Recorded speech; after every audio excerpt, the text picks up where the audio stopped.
Very good morning, students.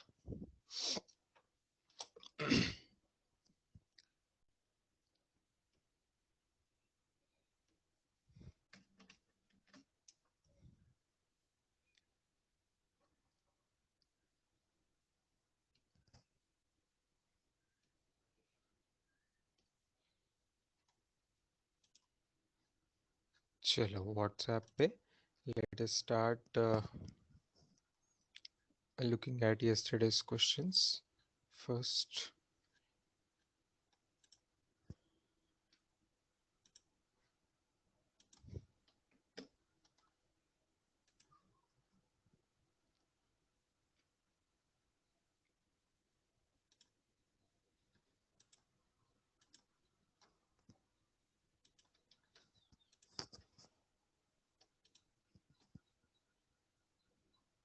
Yes, you can see the screen now.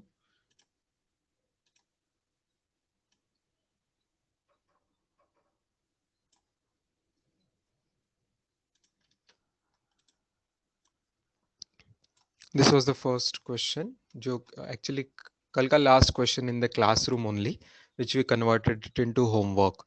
To find the displacement when v is equal to 0 meter per second. Yes, बताइए इसका answer क्या है? This was actually not an easy question.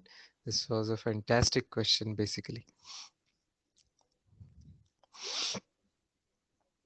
क्या आया इसका answer? कल के फॉर्मूले पहले एक बार लिख लूँ वापस। तो इसमें वी आर हैविंग डिस्प्लेसमेंट हमें मिल रहा था T cube minus 4t² plus 12t, और वेलोसिटी मिल रहा था इसका डेरिवेटिव लेके 3t² माइनस 8t प्लस 12, और ऑब्वियसली एक्सेलरेशन इसका डेरिवेटिव लेके मिल रहा था 60 माइनस 8, यहाँ तक मिल रहा था। So find the displacement when v is equal to 0 metre per second. तो v को 0 कब हो रहा है? v 0 हो रहा है मतलब फॉर्मूला क्या है? 3t² minus 8t plus 12 is equal to 0। ये कौन सा टाइप का इक्वेशन है? What type of equation is this? Quadratic equation है। तो क्वाड्रेटिक इक्वेशन का सॉल्यूशन का फॉर्मूला आपको याद है स्कूल लेवल से, माइनस बी प्लस माइनस, है ना, a x square plus b x plus c is equal to 0। अगर ये क्वाड्रेटिक इक्वेशन रहा तो एक्स की वैल्यूज आती minus b plus minus under root b square minus 4ac divided by 2a। तो यही फॉर्मूला यहाँ लगा रहे हैं, तो अंडर रूट में क्या आ रहा है? 64 minus 4 into 3 into 12 divided by 2a मतलब 6। यहाँ तक ओके। देखिए अगले स्टेप में जाते हैं। 8 plus minus under root of क्या आ रहा है? 64 minus 12, 12 are 144, 64 minus 144 minus 80, 64 minus 144 कितना हुआ? निगेटिव में जा रहा है, निगेटिव में जा रहा है। इसका मतलब क्या है? This is not real root. समझ रहे हैं ना? This are not real roots, these are not real roots. Root के अंदर निगेटिव चीज आ रही है मतलब वो इमेजिनरी रूट है, रियल रूट नहीं है, रियल रूट नहीं है ना? ये तो इसको कर देंगे cross, because this is not real. तो हमें रियल ही चाहिए ना, फिजिक्स में टाइम तो रियल चाहिए, टाइम तो रियल पॉजिटिव नंबर आना चाहिए। तो ये तो है ही नहीं। मतलब आंसर क्या हो गया इस क्वेश्चन का? आंसर ये हो गया, आंसर ये हो गया कि ये सिचुएशन ही इम्पॉसिबल है। वी जीरो बन ही नहीं सकता, वी जीरो बनना ही पॉसिबल नहीं है, तो तब की डिस्प्लेसमेंट क्या बताएंगे? कभी वी जीरो बन ही नहीं रही है इस question. It's impossible. Answer is, question is impossible. Answer है कि सवाल ही इम्पॉसिबल है। सवाल में जो दिया है वो हो ही नहीं सकता, तो जवाब क्या देंगे? और है ना? So in that question displacement cannot be zero. That's the answer.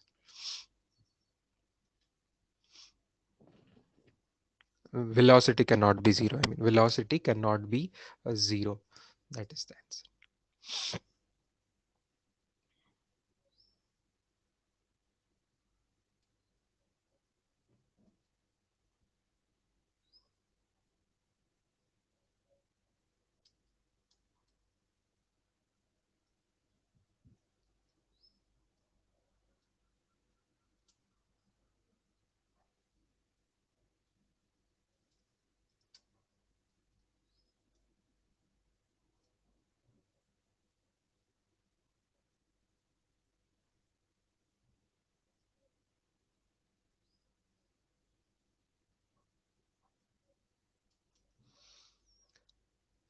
चलो लिख लिया। अब इसी में एक छोटी सी नोट लिख लेना स्टूडेंट्स। ये क्वेश्चन जहां पे हमने किए हुए ना 12 क्वेश्चंस, कल 10 11 और ये 12वां क्वेश्चन किया था, वहीं पे एक इंपॉर्टेंट नोट भी लिख लीजिएगा। मुझे बताइए कौन सा क्वेश्चन नंबर था जिसमें मैंने एवरेज वेलोसिटी पूछा था from 0 to 3 second? Fifth question था क्या वो? Average velocity from 0 to 3 second की तो किस 0 to 3 second, 0 to 3 second, fifth question ना? तो नोट में लिखिए कि average velocity from 0 to 3 second का आंसर क्या आया था? क्या आंसर क्या आया था बताइए? आंसर क्या आया था उसका? 9 मीटर पर सेकेंड आया था। 9 मीटर पर सेकेंड। ठीक है, आगे लिखिए इंस्टेंटेनियस वेलोसिटी एट 0 सेकेंड क्या आ रहा है? इंस्टेंटेनियस वेलोसिटी एट 0 सेकेंड क्या आ रहा है? और इंस्टेंटेनियस वेलोसिटी एट 3 सेकेंड क्या आ रहा है? ये जवाब लिखिए। Instantaneous velocity eight 0 second, velocity के फॉर्मूला में टाइम की वैल्यू 0 पुट करेंगे तो वेलोसिटी के फॉर्मूला में टाइम की वैल्यू 0 पुट करेंगे। वेलोसिटी के फॉर्मूला में टाइम की वैल्यू 0 और 3 पुट करेंगे रिस्पेक्टिवली। तो ये जवाब क्या आ रहा है? 12 मीटर पर सेकेंड और 12 मीटर पर सेकेंड और 15 आ रहा है ना? 3 पुट करने से 15 आ रहा है ना? 15 मीटर पर सेकेंड। ठीक है, ये ऑलरेडी कुछ सवालों के जवाब है अलग अलग, है ना? ये जो चीज है this is answer of fifth question. ठीक है, ये आंसर ऑफ फिफ्थ क्वेश्चन था और ये भी आंसर ऑफ सम क्वेश्चन था। कौन सा question students? Was it answer of sixth question? I think this was answer of sixth question, है ना? Instantaneous velocity at 15 metre, this was answer of sixth question. अच्छा, अब देखिए आगे लिखिए, इन ऐसा एरो करके नोट एज इट इज लिखे जैसे मैं बोर्ड पे लिख रहा हूं। Average of average of instantaneous velocity at 0 second and 3 second. Average of instantaneous velocities at 0 second and 3 second क्या आएगा? इन दोनों का एवरेज लेना है। ये जो दो आंसर है ना उनका एवरेज लेना है। तो 12 और 15 का एवरेज लेना है। 12 और 15 का एवरेज तो 27/2 मतलब 13.5 मीटर पर सेकेंड आ रहा है। ठीक है, लिखिए 13.5 metre per second.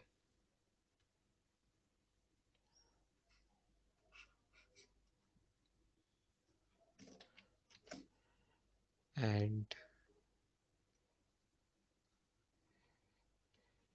Here point to be noted is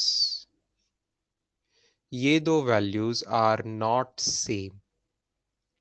ये दो वैल्यूज आर नॉट सेम। ये जो वैल्यूज है वो सेम नहीं है। किन चीज की वैल्यूज है वो? Average velocity from 0 to 3 second and average of instantaneous velocity at 0 second and 3 second। देखो दोनों वर्ड में एवरेज आ रहा है लेकिन वो दोनों सेम नहीं है। मतलब नोट का आप डिस्क्रिप्शन क्या लिख सकते हो कि एवरेज वेलोसिटी लिखिए। Average velocity in a time interval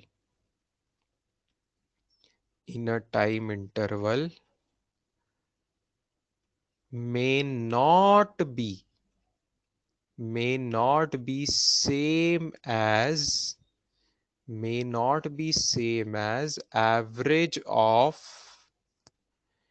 average of initial and final velocity। Initial and final, natural initial और फाइनल जो होती है वो एक इंस्टेंट की होती है।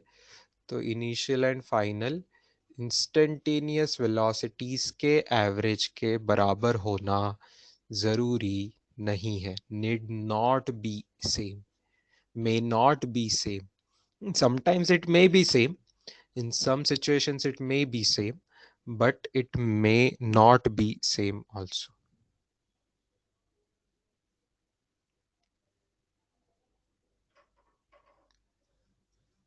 इंस्टेंटेनियस वेलोसिटी एट 3 सेकेंड क्या था? 9 आंसर था क्या बच्चों? 3 स्क्वायर 9 आंसर था? नहीं बेटा, 15 ही आंसर था.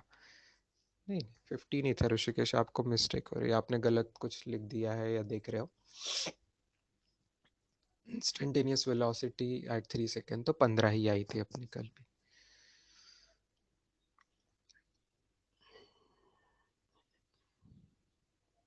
चलो, ये नोट हो गई. ये नोट इसलिए इंपॉर्टेंट है because it is very natural कि ये एवरेज वर्ड पर से हमें कंफ्यूजन हो सकता है. तो दो एवरेज अलग है. Average in a time interval की बात चल रही है. जब हम average velocity in a time interval की बात करते हैं, इतने से इतने टाइम तक की एवरेज वेलोसिटी, तो वो जरूरी नहीं है कि वो इनिशियल और फाइनल का एवरेज होगा करके. ठीक है, वो अलग हो सकता है, जैसे कि इस सवाल यहाँ पे हमने देखा है कि इट वॉज डिफरेंट. ठीक है, चलो अब आते हैं कल के बाकी क्वेश्चंस पे. आई होप आपने क्वेश्चंस में आपको बहुत मज़ा आया होगा. कल के क्वेश्चंस बहुत इंटरेस्टिंग थे. Not so easy but certainly interesting questions थे. और बहुत सारी आपकी प्रैक्टिस हो गई उससे. किसकी? डेरिवेटिव्स इंटीग्रेशन की प्रैक्टिस हुई होगी because many questions are based on last chapter, derivatives and integration. Yes, I'm taking the questions one on the screen.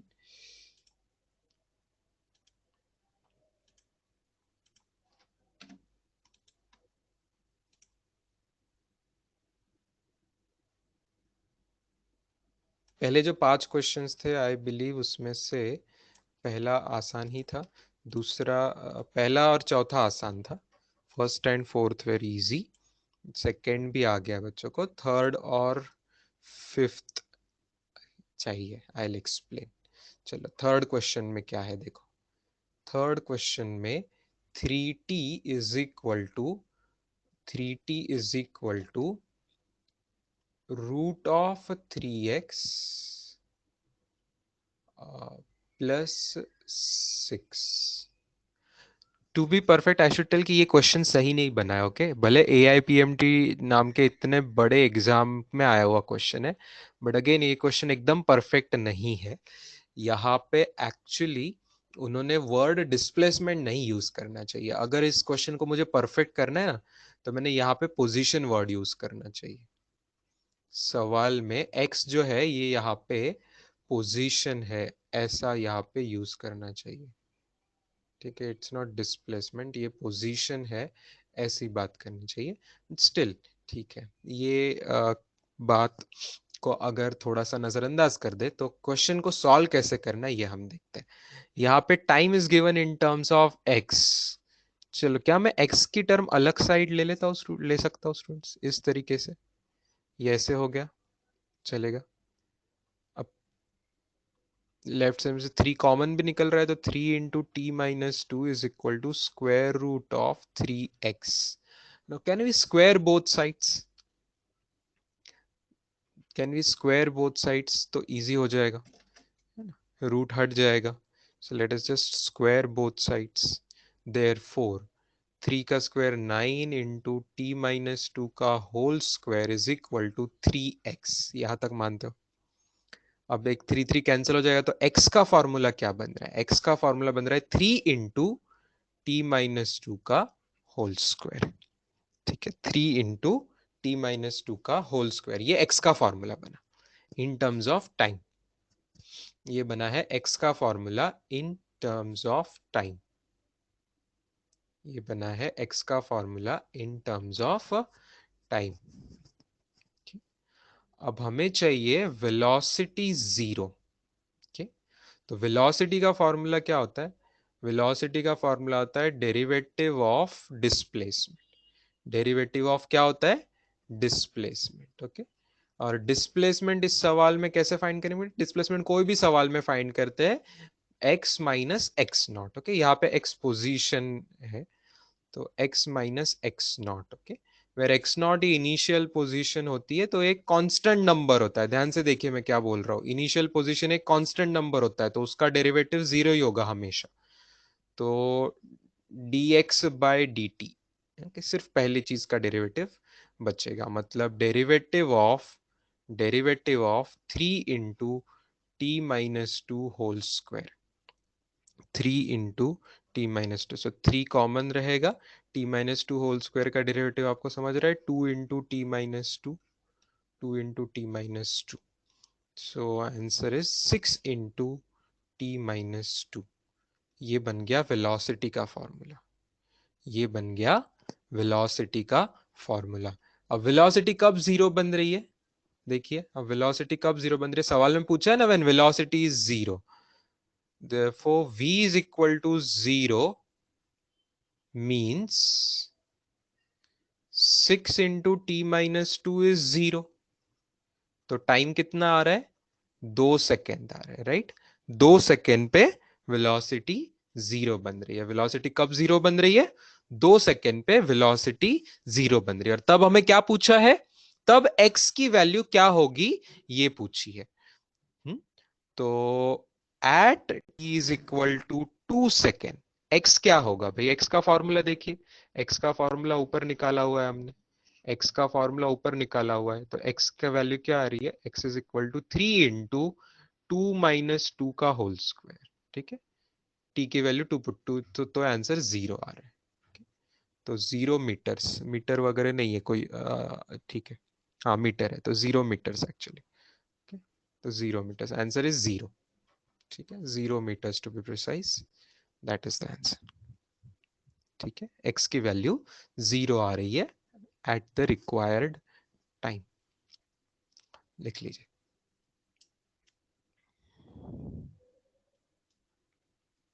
Sir is in all situation is initial velocity zero? नहीं बेटा, नहीं नहीं, always initial velocity zero नहीं, initial position always zero नहीं होती। कल के question में हमने 13 क्वेश्चन किए, कल 12 क्वेश्चन किए। ये देख इसमें, ये इसमें जो हमने 12 क्वेश्चन किए, इसमें कहा इनिशियल पोजीशन जीरो थी? देखो इसमें इनिशियल पोजीशन क्या थी, इसमें इनिशियल पोजीशन 3 मीटर्स थी, है ना? पहला ही सवाल मैंने दिया था इनिशियल पोजीशन निकालने का, इस 10-12 सवाल में से पहला ही सवाल दिया था मैंने, तो इनिशियल पोजीशन 3 मीटर थी। तो हमेशा इनिशियल पोजीशन जीरो नहीं होती है, लेकिन कई बार जहां कुछ नहीं बोला जाता है तो कई बार इनिशियल को वो जीरो मान लेते हैं, अज्यूम कर लेते हैं। अनफॉर्चुनेटली मैं ऐसा नहीं करूंगा, मैं प्रिसाइज सवाल बनाने की कोशिश करूंगा, लेकिन कई बार कई बुक्स में, कई एग्जाम्स में भी यू कैन सी, तो इनिशियल को जीरो मान के चलते। यहां मैंने इनिशियल को जीरो नहीं माना है बेटा, इस सवाल में भी मैंने इनिशियल को जीरो नहीं माना है, उसका डेरिवेटिव जीरो किया है। ध्यान से देखना, इनिशियल जो भी रहेगा एक कांस्टेंट नंबर रहेगा। ठीक है, तो कांस्टेंट इनिशियल पोजीशन है तो एक कांस्टेंट नंबर रहेगा वो, तो उसका डेरिवेटिव मैंने जीरो किया है। ठीक है, उसका डीडीटी मैंने जीरो किया हुआ है।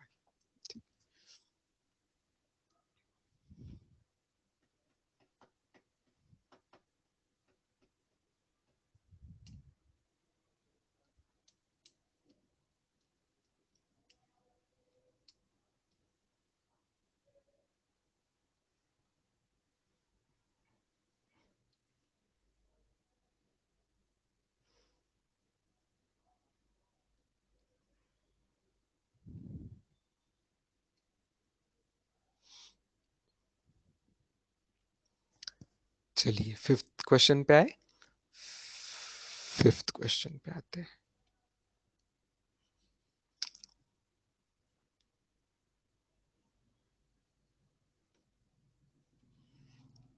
वेलोसिटी का स्टेप एक बार चाहिए समझा के। वेलोसिटी बेटा, फॉर्मूला वेलोसिटी का क्या है? डेरिवेटिव ऑफ डिस्प्लेसमेंट, सीधा सीधा ds बाई dt, यही वेलोसिटी का फॉर्मूला होता है, इंस्टेंटेनियस वेलोसिटी का फॉर्मूला यही होता है ना? जस्ट अब क्वेश्चन में डिस्प्लेसमेंट डायरेक्टली नहीं दिया था, तो डिस्प्लेसमेंट कैसे निकालते हैं? Final position minus initial position, है ना? फाइनल पोजीशन बदलते जा रही है, फाइनल पोजीशन बदलते जा रहे हैं, अलग अलग टाइम पे बदलते जा रहे हैं, लेकिन इनिशियल पोजीशन तो एक फिक्स चीज होती है ना, तो बिकॉज इनिशियल पोजीशन एक फिक्स्ड चीज होती है, मतलब कांस्टेंट चीज होती है एक सवाल के लिए, तो कांस्टेंट का डेरिवेटिव 0 लिया है बेटा, बाकी तो सिंपल चीज। ठीक है, चलो फिफ्थ क्वेश्चन में वेलोसिटी की स्टेप पूछ रहे हो। फिफ्थ क्वेश्चन में तो सभी स्टेप मैं बताता हूँ, देखो। फिफ्थ क्वेश्चन में straight line distance is proportional to square root of time taken. ठीक है भाई।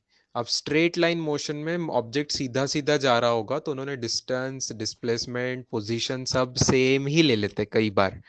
ठीक है, चलो सब लोग सेम ही ले लेते हैं, बट एनीवेज अगर अभी इनका हम डी फॉर डिस्टेंस बोलूं मैं, तो गिवन हमें क्या है? गिवन है कि से distance travelled is proportional to square root of time taken. Okay, अब सॉल्यूशन में देखिए हम क्या करते हैं।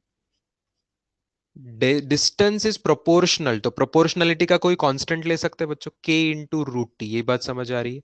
प्रोपोर्शनल रहा तो there is always a proportionality constant, k for k will be called as प्रोपोर, कोई भी कांस्टेंट हो सकता है, हमें पता नहीं क्या कांस्टेंट होगा, तो k is called as proportionality constant. ये आप अलजेब्रा में पढ़े हो इन द स्कूल में some time, ratio, proportion, variation ऐसा पढ़ा होगा, तो ये variation, direct variation, inverse variation, ये जब पढ़ा होगा तो ये k for constant of proportionality, कोई भी कांस्टेंट फॉर प्रोपोर्शनलिटी ले लेंगे। अच्छा, अब मैं वेलोसिटी फाइंड करूं तो एक्चुअली वेलोसिटी होता है rate of change of displacement, but यहाँ पे वो डिस्टेंस डिस्प्लेसमेंट सेम ही मान रहे हैं, तो ऐसा लिख लो चलेगा। ठीक है, स्ट्रेट लाइन मोशन में मतलब सीधा सीधा ऑब्जेक्ट जा रहा है, सीधा सीधा ऑब्जेक्ट जा रहा है, तो डिस्टेंस और डिस्प्लेसमेंट को सेम ही मान रहे हैं। ठीक है, ये जो डिस्टेंस है डिस्प्लेसमेंट को मैं सेम ही मान रहा हूँ स्ट्रेट लाइन मोशन के लिए। डिस्टेंस और डिस्प्लेसमेंट एक ही डायरेक्शन में स्ट्रेट लाइन मोशन होता होगा ऐसा मान के चल रहा है, तो ऑब्जेक्ट जा रहा है तो सीधा सीधा जा रहा है, कोई भी स्ट्रेट लाइन के अलग ऑब्जेक्ट जा रहा है सीधा सीधा ही आगे आगे ही बढ़ रहा है, तो जितना डिस्टेंस कवर्ड होगा और डिस्प्लेसमेंट होगा सेम होगा। ठीक है, तो ये मान के वेलोसिटी का फॉर्मूला ऐसा लिख लिया, तो डेरिवेटिव ऑफ के रूट टी, अच्छा के तो कांस्टेंट है बच्चों, के तो कांस्टेंट है, डेरिवेटिव ऑफ रूट टी कैसे निकालते हैं? रूट टी को लिखेंगे t raise to half, t raise to half लिखेंगे तो फिर उसका डेरिवेटिव क्या आ जाएगा? Half into t raise to minus half. Formula लगा के आप इस तरीके से कर सकते हो, ये v का फॉर्मूला आपका बन गया। चलो ये v बन गया, अब एक्सेलरेशन पूछा है, फाइनली एक्सेलरेशन, तो एक्सेलरेशन होता है dv बाई dt, तो फिर से अब वेलोसिटी का डेरिवेटिव लेना पड़ेगा। वेलोसिटी में k और हाफ को मैं कॉमन ले लूं तो बचेगा मेरा डेरिवेटिव ऑफ निकालना है t raise to minus half, तो t raise to minus half का डेरिवेटिव कैसे लिया जाता है? T raise to minus half का डेरिवेटिव कैसे लिया जाता है? Minus half that is n into t raise to n minus one, तो -3/2। इस स्टेप तक पहुंचे थे क्या आप लोग, मुझे बताइए। मुझे लगता है बहुत लोग ऐसे ऐसे स्टेप तक पहुंचे होंगे, है ना, कि v निकल चुका है आपका, और और a भी निकल चुका है, a भी निकल चुका है। अब कई लोग इसके बाद फंस गए कि इसके बाद उन्हें समझ नहीं आया कि क्या हो रहा है। तो आपको ध्यान से देखना है क्या हो रहा है। देखिए, दोनों में k और हाफ और ये सब चीजें तो कांस्टेंट है बच्चों, देखो k और हाफ ये तो कांस्टेंट ही है, और ये एक माइनस हाफ की टर्म एक्स्ट्रा आ रही है। ठीक है, ये माइनस हाफ की टर्म एक्स्ट्रा आ रही है, और ये टाइम रेस टू 3/2 है। तो क्या मैं यहां से लिख सकता हूं velocity is proportional to t की कौन सी पावर? टी की पावर माइनस हाफ, ये सो नो, यहां से मैं लिख सकता हूं, बाजू में कांस्टेंट ही है, के भी कांस्टेंट है, हाफ भी कांस्टेंट है, तो velocity is proportional to t to the power minus half, ऐसे लिख सकता हूं। और यहां से एक्सेलरेशन के बारे में क्या लिख सकता हूं? Acceleration is proportional to t to the power -3/2, बराबर टी टू द पावर -3/2। अच्छा, टी टू द पावर -3/2 को मैं क्या लिख सकता हूं? T to the power minus half का होल क्यूब लिख सकता हूं बाय लॉज ऑफ इंडाइसिस। लिख सकता हूं कि नहीं लिख सकता हूं? यस, लिख सकता हूं। अच्छा, but t to the power minus half जो है, t to the power minus half जो है, ये खुद किसको प्रोपोर्शनल है? वेलोसिटी को प्रोपोर्शनल है। T to the power minus half खुद किसको प्रोपोर्शनल है? वेलोसिटी को प्रोपोर्शनल है। Therefore finally can I write कि acceleration is proportional to velocity का क्यूब। ये आ गया आंसर।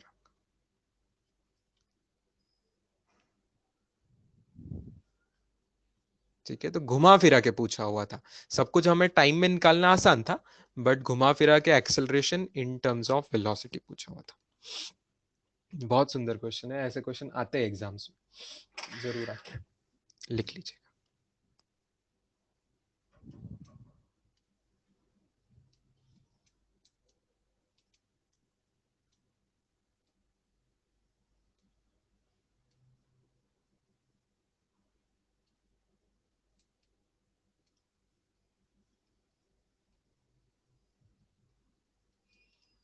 व्हाइट पार्ट में बेटे बस लॉज ऑफ इंडाइसेस लगाया हुआ है, जिनको रिपीट चाहिए देखिए। टी की पावर है ना, दोनों वेलोसिटी और एक्सेलरेशन मुझे टी के टर्म्स में मिले हैं, ठीक है। दोनों की टी की पावर अलग अलग थी, एक की पावर -½ थी और एक की पावर -3/2 थी। तो -½ और -3/2 में क्या संबंध होता है? -½ और -3/2 में क्या संबंध होता है? -3/2 ये ट्रिपल है, ट्रिपल है। ट्रिपल है मतलब इंडाइसेस के लॉ के हिसाब से होल क्यूब हो जाएगा ना बेटा।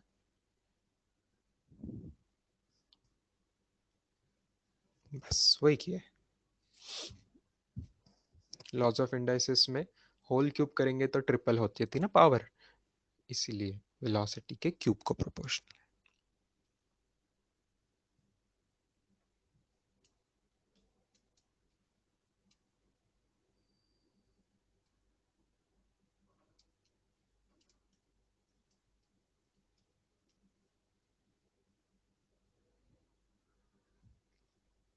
क्लियर है, चलो आगे बढ़ते।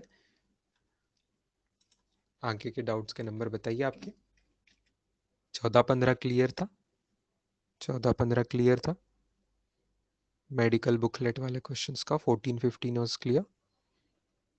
25-27 डाउट्स के नंबर बताइए, हर क्वेश्चन नहीं डिस्कस करेंगे, जैसे आपके डाउट्स है वही। शर्विल को 14th क्वेश्चन चाहिए, ठीक है।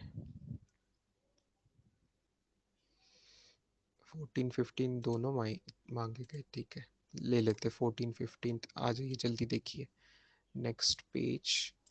14th and 15th। 14 में फोर्स दिया हुआ है बच्चों, और पूछा हुआ है वेलोसिटी एट।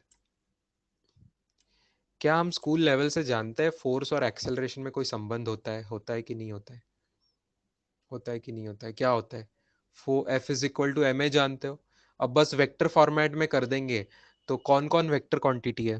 मास तो स्केलर है, एक्सेलरेशन वेक्टर है और फोर्स वेक्टर है, ठीक है। तो F bar is equal to m a bar, मानते हो? अच्छा, तो एक्सेलरेशन का फॉर्मूला इसलिए निकालना रहा तो क्या करूंगा मैं? मास से वहां डिवाइड कर देंगे तो 1/m इंटू एफ बार। ये बात समझ आई? ये बात समझ आई? चलो अब मास वैल्यूज डाल दीजिए। मास की वैल्यू 3 दी हुई है क्वेश्चन में, और एफ बार फोर्स दिया हुआ है 6t² I cap plus 4t J cap, 4t J cap ऐसे दिया हुआ है। प्रिसाइजली स्पीकिंग ये 1D मोशन का क्वेश्चन नहीं है, आई कैप जे कैप आ गए मतलब ये 2D मोशन का क्वेश्चन है, ठीक है। 2D मोशन का क्वेश्चन हो गया। तो ये रेक्टिलिनियर मोशन का क्वेश्चन नहीं है, 2D मोशन का क्वेश्चन है वैसे तो, ठीक है। दे दिया है इस चैप्टर में, हम कर सकते हैं, हमारे पास करने की ताकत है। हम वेक्टर्स जानते हैं तो हम कर लेंगे इस क्वेश्चन को, कोई बड़ी बात नहीं हमारे लिए। अब 3 से डिवाइड करेंगे तो ध्यान से देखो, अंदर में ऐसा हो जाएगा 6/3 2t² I कैप, और यहाँ पे 4 3 से डिवीजन नहीं हो रहा है तो 4/3 t J कैप। ये आ गया एक्सेलरेशन का फॉर्मूला, ये आ गया एक्सेलरेशन का फॉर्मूला। ओके, ये दोनों क्वेश्चन इंटीग्रेशन के ही है स्टूडेंट्स। एक्सेलरेशन पर से वेलोसिटी कैसे निकालते हैं, हमें पूछा है velocity of the particle at 3 seconds. अच्छा, क्या आपको acceleration is dv bar by dt ये पता है? dv बार बाय dt पता है? dv बाय dt मतलब है, होता है ना, तो 2t² I cap plus 4/3 t J cap, ये हो गया d ऐसा। तो dv बार, ध्यान से देखिएगा, dv बार क्या होगा? dv बार क्या होगा? dv बार होगा dt, उस साइड में ट्रांसफर कर लीजिए, तो 2t² I cap plus 4/3 t J cap, समझ लीजिए पहले बच्चों, इंटू dt, इंटू dt, ये समझ आ रहा है? ये स्टेप dt, जिस dt बस उस साइड ट्रांसफर कर दिया। अब मोस्ट इंपॉर्टेंट स्टेप आती है कि अब हमें dv बार dt ये पता है, उस पर से मुझे v निकालना है, वेलोसिटी निकालना है। मुझे क्या करना पड़ेगा, इंटीग्रेशन करना पड़ेगा। इसलिए मुझे क्या करना पड़ेगा, इंटीग्रेशन, क्योंकि dv का इंटीग्रेशन, अब बस आपको ध्यान से इनिशियल और फाइनल वैल्यूज पुट करनी है, वेरी मच केयरफुली इनिशियल और फाइनल वैल्यू पुट करनी है। इनिशियल टाइम क्या लेंगे, पहले राइट साइड समझ लीजिए। इनिशियल टाइम क्या लेंगे, टाइम की वैल्यू शुरू में कितनी होगी, 0, है ना, स्टार्टिंग में टाइम कितना होगा, 0। और at t is equal to 0, at t is equal to 0 particle is at rest. At rest मतलब क्या, एट रेस्ट मतलब क्या, उसकी इनिशियल स्पीड भी कितनी है, 0 है। इनिशियल स्पीड को जनरली यू बोलते हैं, ठीक है, तो यू बार इज 0 बार। आ रही बात समझ में, इनिशियली एट रेस्ट मतलब इनिशियल वेलोसिटी 0 बार, मतलब लेफ्ट साइड में इनिशियल में क्या डालूंगा, 0 बार। अच्छा, फाइनल टाइम क्या है, फाइनल टाइम है 3 सेकेंड। और फाइनल वेलोसिटी क्या है वो तो पता नहीं, निकालनी है, तो उसको मैं लिखूंगा v बार, उसको लिखूंगा v बार। ध्यान से देखिए, अब 1 dv बार का इंटीग्रेशन क्या होगा, जैसे 1 dx का इंटीग्रेशन x होता है, तो 1 dv बार का इंटीग्रेशन क्या होगा, v bar. v bar ranging from initial 0 bar to final v bar is equal to, right side में इंटीग्रेशन ध्यान से कीजिएगा, t square d t, t square d t का इंटीग्रेशन क्या होगा, t cube upon 3, t cube upon 3, ये i cap में आ गया, plus 4/3 t d t, t d t का इंटीग्रेशन क्या होगा, टी डी टी का इंटीग्रेशन होगा टी स्क्वायर बाय 2, ये सब जे कैप, दूसरी टर्म जे कैप की थी। ये सब इंटीग्रेशन लिखा, कहां से कहां तक, फ्रॉम 0 to 3, फ्रॉम 0 to 3। यहां तक क्लियर है क्या, बताइए। ये बहुत क्रूशियल स्टेप्स है, ये स्टेप्स क्लियर है। इंटीग्रेशन कहां से कहां करना है, लोअर लिमिट अपर लिमिट बराबर आपको समझनी है। सवाल में डिस्क्राइब किया गया है कि जब टाइम 0 था, जब टाइम 0 था तब पार्टिकल रेस्ट पे था, मतलब इनिशियल वेलोसिटी भी 0 थी। और जब टाइम 3 सेकेंड हो गया तब की वेलोसिटी हमें पता नहीं, वो निकालनी है, तो उसको मैंने वी बार बोला है ना। तो क्वेश्चन में टू फाइंड क्या है, टू फाइंड क्या है क्वेश्चन में, क्वेश्चन में टू फाइंड है v bar, v bar at 3 second, at 3 second, 3 second की वेलोसिटी फाइंड करनी है, उसको मैंने वी बार नोटेशन से हम दिखा रहे। चलो लास्ट अब स्टेप, इसको सॉल्व करना है। इसको कैसे सॉल्व करेंगे, है ना, लेफ्ट हैंड साइड में फाइनल v की वैल्यू v बार पुट करेंगे, माइनस इनिशियल वैल्यू 0 बार पुट करेंगे, और टाइम में भी टाइम की वैल्यू फाइनली 3 पुट करेंगे, तो 2 × 3³/3 आई कैप प्लस 4/3 × 3² जे कैप, ये सब हो गई फाइनल वैल्यू। और इनिशियल वैल्यू में क्या आ रहा है, इनिशियल वैल्यू में टाइम को 0 पुट करेंगे तो पूरा 0 आई कैप और 0 जे कैप ऐसा आ रहा है।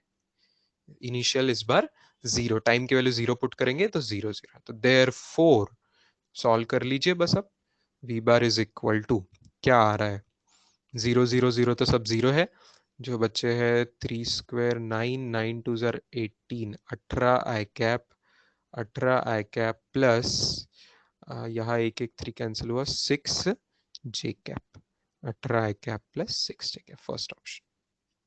ठीक है, सुपर्ब क्वेश्चन है, इसलिए मैंने बोला ये एक्सरसाइज कल का जो होमवर्क था, आधे से ज्यादा होमवर्क तो पिछले चैप्टर पे बेस्ड है ना, डेरिवेटिव इंटीग्रेशन पे बेस्ड था।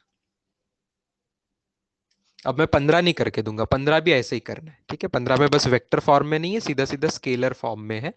तो 15 में भी एक्सेलरेशन को आप क्या लिखोगे, एक्सेलरेशन को लिखेंगे dv/dt, तो dv/dt इज 2 × t−1, वापस उसमें भी इंटीग्रेशन करना है, ठीक है। उसमें भी स्टार्टिंग फ्रॉम रेस्ट बोला हुआ है, मतलब इनिशियल स्पीड को 0 ले लेना है, सेम तरीके से करना है, मेथड एकदम सेम होगी इंटीग्रेशन करने की मेथड। आ रही बात समझ में, या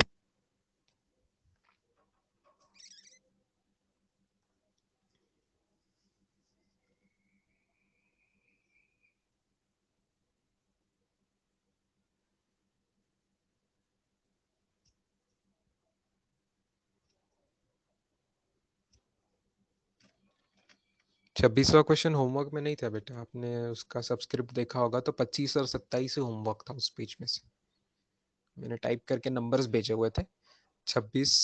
ये कुछ 1-2 दिन बाद सॉल्व करना है, आज नहीं करना है।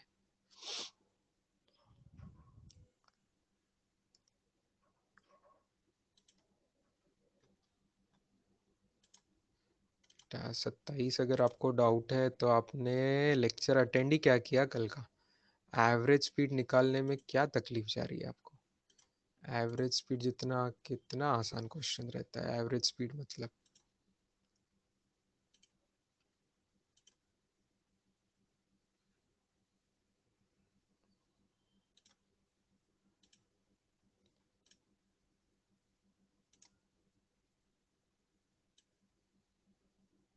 थर्टी फोर डाउट है ना, 34 पे आते हैं।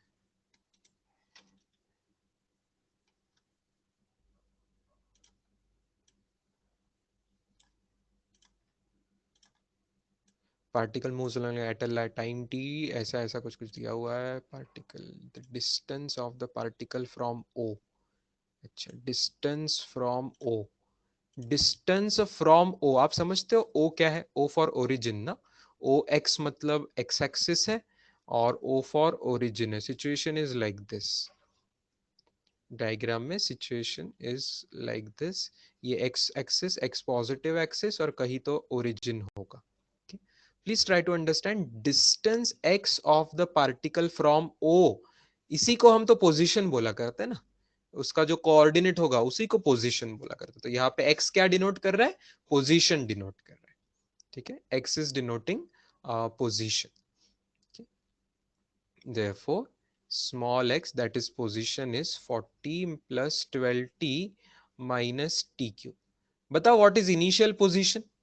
What is initial position? कोई बताएगा मुझे? x नॉट क्या आएगा? टाइम की वैल्यू 0 पुट कीजिए तो इनिशियल पोजीशन कितनी आ रही है? 40 आ रही है, 40 मीटर्स। करेक्ट, 40 मीटर्स आ रही है।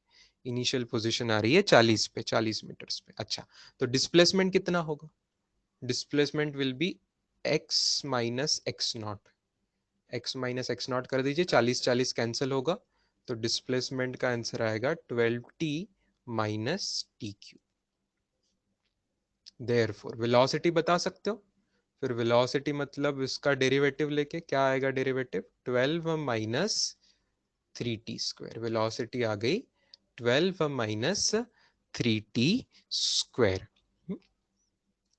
अब सवाल में क्या पूछा है? हाउ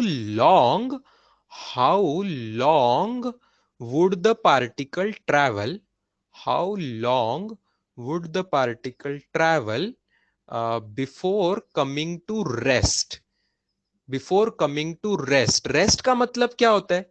रेस्ट का मतलब क्या होता है? क्या जीरो होना चाहिए? रेस्ट पे क्या जीरो होता है? स्पीड जीरो हो जाती है, राइट? वी जीरो हो जाता है, तो रेस्ट का मतलब है we zero. Okay, mark my words. एक एक इंपॉर्टेंट बात बता रहा हूं, here it is just instantaneous rest students, instantaneous. एक ही क्षण के लिए वो रेस्ट पे आ रहा है ना, वही रुक नहीं जाएगा क्योंकि उसकी वेलोसिटी बदलेगी। वेलोसिटी का फॉर्मूला देखिए, टाइम पे डिपेंड कर रहा है, तो किसी टाइम पे वेलोसिटी जीरो हो भी रही होगी मान लो। मतलब रेस्ट का मतलब वी जीरो, मतलब क्या जीरो आ रहा है? 12 माइनस 3t स्क्वायर, ये फॉर्मूला, इसको हम जीरो पुट कर देंगे तो इससे टी स्क्वायर की वैल्यू आ रही है 4, तो टी की वैल्यू क्या आ रही है? 2 सेकेंड्स आ रही है ना, 2 सेकेंड्स आ रही है। टाइम की वैल्यू क्या आ रही है? 2 सेकेंड्स। 2 सेकेंड्स पे वो रेस्ट पे, इसका मतलब क्या वो 2.5 सेकेंड पे, 3 सेकेंड पे भी रेस्ट पे है क्या? नहीं, क्योंकि 2 सेकेंड के बाद जैसे भी टाइम का इंस्टेंट बदलेगा, 2.1, 2.2, 2.3 सेकेंड, थोड़ा सा भी टाइम बदल जाएगा तो वेलोसिटी फिर जीरो नहीं रहेगी, कुछ अलग हो जाएगी। इसका मतलब वो परमानेंट रेस्ट पे जा रहा है क्या 2 सेकेंड के बाद? नहीं, it is not permanent rest, it is instantaneous rest. But एक क्षण के लिए ऐसा लगा कि रुक गया बेचारा, समझ रहे हो? एक क्षण के लिए ऐसा लग रहा है कि वो रुक गया, इट इज इंस्टेंटेनियस। अच्छा ठीक है, तो 2 सेकेंड तक है, तो हमें क्या निकालना है? How long would the particle travel, how long would the particle travel before coming to instantaneous rest. Okay, मतलब एक्चुअली हमें डिस्टेंस पूछा गया है, मतलब एक्चुअली हमें क्या पूछा गया है कि वो कितना डिस्टेंस ट्रैवल करेगा, ये पूछा गया है। कितना डिस्टेंस ट्रैवल करेगा ये पूछा गया है। How long would the particle travel, how long would the particle travel, मतलब to find is distance, distance covered in 2 seconds, ठीक है ना, रेस्ट पर आने तक मतलब इन 2 सेकेंड्स। अच्छा, क्या आप मुझे पार्टिकल की पोजीशन बता सकते हो एट 2 सेकेंड्स, कहां पे है पार्टिकल की पोजीशन? एक्स बता सकते हो एट 2 सेकेंड कहां पे है पार्टिकल? एक्स निकाल के बता सकते हो कि क्या है? 40 + 12 × 2 -2³ तो आंसर क्या आ रहा है? 24 - 8 16 56 मीटर। यस, 56 मीटर पे आ रहा है। मतलब क्या है, डायग्राम में आप देखेंगे तो पार्टिकल था 40 पे और फिर वो जा रहा है 56 पे। कब 40 पे था वो था 40 पे इनिशियली जीरो टाइम पे, और 56 पे जा रहा है जब 2 सेकेंड हो गए तब। ठीक है, तो भैया कितना डिस्टेंस ट्रैवल किया उसने? सीधे जवाब है, कितना डिस्टेंस ट्रैवल किया उसने? 16 मीटर ट्रैवल किया। सीधा सीधा ही गया ना पार्टिकल, उसी लाइन के अलॉन्ग गया। तो ये जो रेड कलर में मैंने दिखाया उतना डिस्टेंस उसने ट्रैवल किया। तो डिस्टेंस और डिस्प्लेसमेंट वो दोनों सेम ही है उसके, that is equal to 16 metres. Therefore distance is equal to, यहाँ पे डिस्टेंस और डिस्प्लेसमेंट सेम ही है, 56 - 40, दैट इज 16 मीटर्स।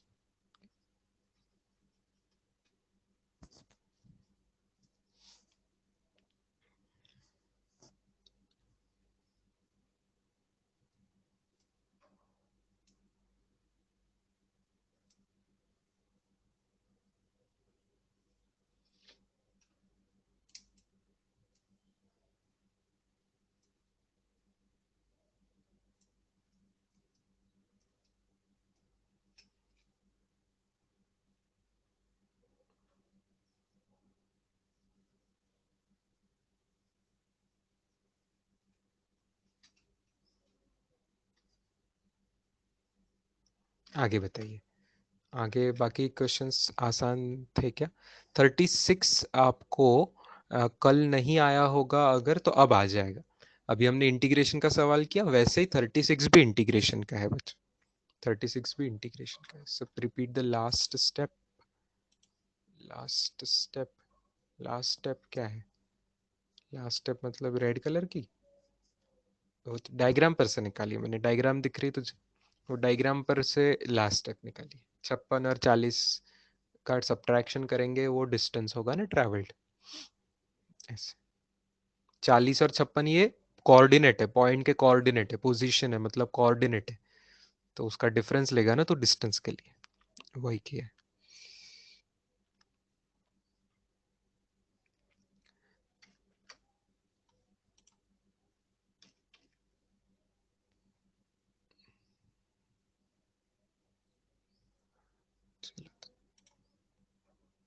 तो 36 आपको इंटीग्रेशन से करना है स्टूडेंट्स, ध्यान से इंटीग्रेशन से करना है 36, क्योंकि उसमें भी एक्सेलरेशन दिया है और वेलोसिटी पूछी हुई है।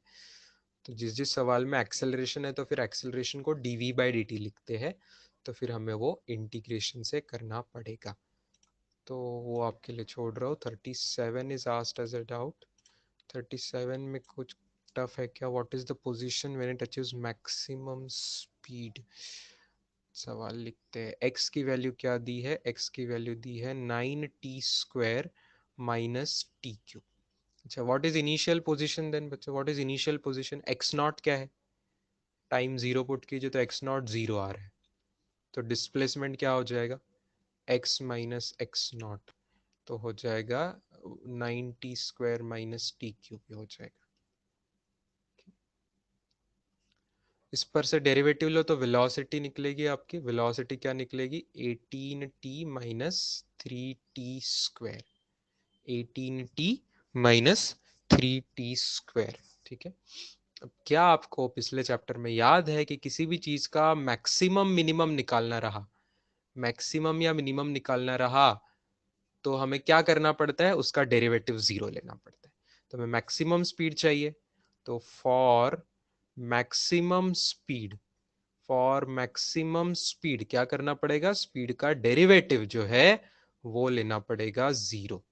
स्पीड का डेरिवेटिव जो है वो 0 लेना पड़ेगा। स्पीड का डेरिवेटिव क्या आ रहा है, वेलोसिटी का, या जो है उसका डेरिवेटिव क्या आ रहा है, v का डेरिवेटिव आ रहा है 18 माइनस 60 इज इक्वल टू 0। तो टाइम हमें मिल रहा है 3 सेकेंड्स। टाइम हमें मिल रहा है 3 सेकेंड्स। अगर लेकिन सवाल में क्या पूछा है, सवाल में पूछा है what will be the position, what will be the position, therefore position at 3 second निकालिए। तो पोजीशन के फॉर्मूला में 3 पुट कर दीजिए टाइम।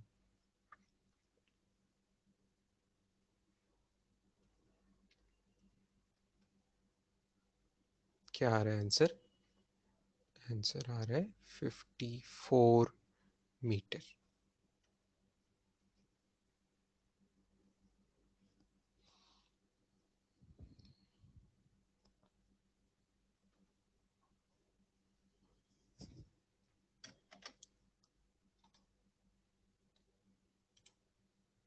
आई बिलीव आगे के क्वेश्चन आसान थे।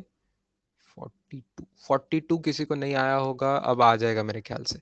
जैसा हमने क्वेश्चन नंबर 5 किया, 5 के जैसा 42 है, 5 के जैसा 42 है। हिंट दे दे रहा हूँ अगर आप किसी को नहीं आता तो। फिफ्थ हमने एक्सप्लेन कर चुके, तो 5 के जैसा ही 42 है, वेरी सिमिलर। एक बार एक्सेलरेशन वेलोसिटी टाइम के टर्म्स में है तो आपको देखना है कौन किसका क्यूब है कि क्या हो रहा है, उस हिसाब से आपको वो क्वेश्चन आएगा। आगे 45, 46, 47।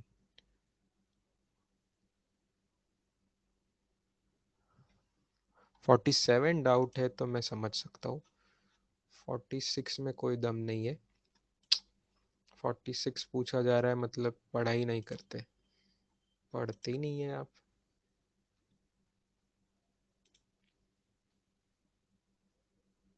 सबकी बात नहीं कर रहा मैं, बहुत लोग करके आ रहे हैं, कुछ लोग पढ़ते ही नहीं है।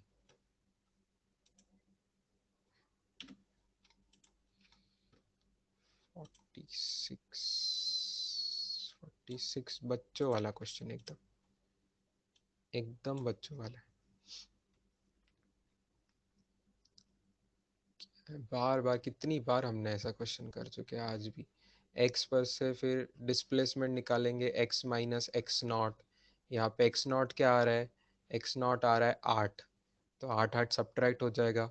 तो एस क्या आ रहा है, एस बन रहा है 12t माइनस टी क्यूब। तो वेलोसिटी क्या बन रही है, वेलोसिटी बन रही है 12 माइनस 3t स्क्वायर। अब सवाल में बोला वेलोसिटी को 0 बनाओ भैया, तो 0 बना दो। हमें हमारा क्या जाता है, जो बोला है सवाल में वो करेंगे। तो टी स्क्वायर आ रहा है 4, तो टाइम आ रहा है 2 सेकेंड, 2 सेकेंड। अगर टाइम आ रहा है 2 सेकेंड तो फिर रिटार्डेशन वर्ड का मीनिंग क्या होता है, रिटार्डेशन का मीनिंग क्या होता है, ये स्कूल में पढ़े थे।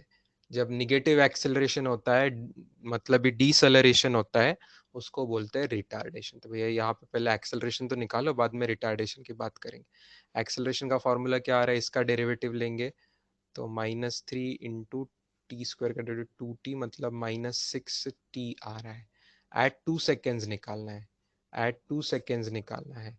Therefore acceleration at time is equal to 2 put करेंगे तो आंसर क्या आ रहा है, -6 × 2 = 12, तो -12 आ रहा है। सब कुछ स्टैंडर्ड यूनिट में है तो metre per second square. Okay, -12 metre per second square, ये एक्सेलरेशन की वैल्यू आ रही है। मतलब ये निगेटिव वैल्यू है, इसलिए उसको 12 रिटार्डेशन ऐसा बोलेंगे।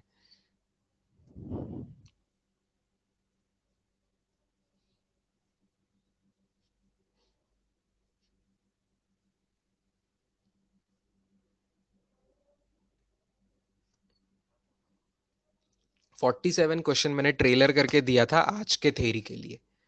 आज के थेरी का ट्रेलर है 47 क्वेश्चन, ये आज की थेरी का ट्रेलर है। आज की जो थेरी है वैसे 9th स्टैंडर्ड की ही है वो।